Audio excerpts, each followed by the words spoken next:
With the war in Ukraine disrupting energy and food supply, South Korea saw inflation spike to a near 14-year high last month. The nation's central bank has been raising interest rates, but the issues driving the trend are beyond the BOK's control. Kim Yeon-seung helps us look beyond the digits. Consumer prices jumped more than 5% on year in May, the steepest jump in nearly 14 years. This is according to Statistics Korea on Friday. The last time prices rose this much was back in 2008, during the global financial crisis. But what's different this time is that the high inflation could last a lot longer. Today, the problem is more cost-oriented, supply-oriented. So it's going to be much more long-lasting than 2008. Behind the inflationary pressures are Russia's war on Ukraine and supply disruptions. Unless those two problems are under control, high prices are here to stay.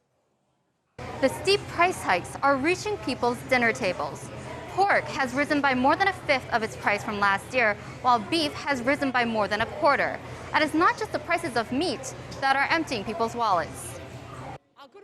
I used to eat a lot of bread in the morning, but I can't these days because it's so expensive.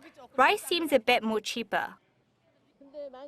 Ramen prices have risen a lot. I have to buy it a lot because I have kids.